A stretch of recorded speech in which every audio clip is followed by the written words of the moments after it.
నమస్తే welcome to my channel. Bigg Boss season 9లో captaincy task అయితే మొదలైపోయింది. సో ఫస్ట్ కొన్ని విషయాలను అయితే ఈరోజు నాకు తెలిసిన అప్డేట్స్ అన్నిటినీ ఈ యొక్క వీడియోలో కవర్ అయితే చేసేస్తానండి. So first of all captaincy టాస్క్లో 3 గ్రూపులుగా డివైడ్ చేశారు హౌస్ మొత్తాన్ని.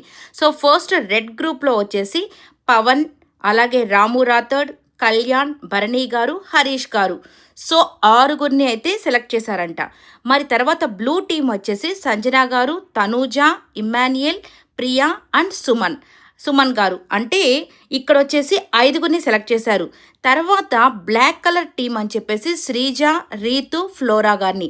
మరి ఇది ఎలా సెలక్షన్ జరిగిందో ఇంకా మనకు తెలియదు, కానీ బట్ ఈ విధంగా red team, blue team, black team అని 3 టీములుగా డివైడ్ చేశారంట.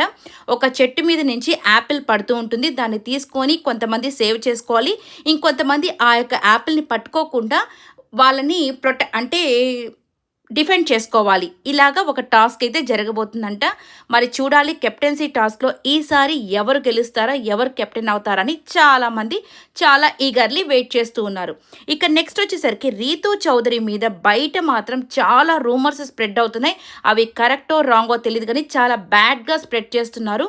మరి ఇదే కంటిన్యూ అయితే మేబీ ఆమెను ఉంచుతారో లేదో అనేది కూడా చాలా క్వశ్చన్ మార్క్గా తయారైపోయింది.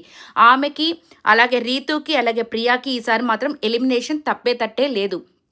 ఎందుకంటే వీళ్ళిద్దరికీ ఓటింగ్ చాలా తక్కువ వస్తుందని బయట బాగా టాక్ వినపడుతుంది. అలాగే ఆ ఓటింగ్లో కూడా వీళ్ళిద్దరే లీస్ట్లో ఉన్నారు. నెక్స్ట్ తనూజాకి, ఇమ్ముకి చాలా గొడవలు జరుగుతున్నాయి. అస్సలు ఇమ్మాన్యుయల్, తనూజ అయితే ఒక్కటి కూడా తీసుకోలేకపోతుంది తను ఏమన్నా.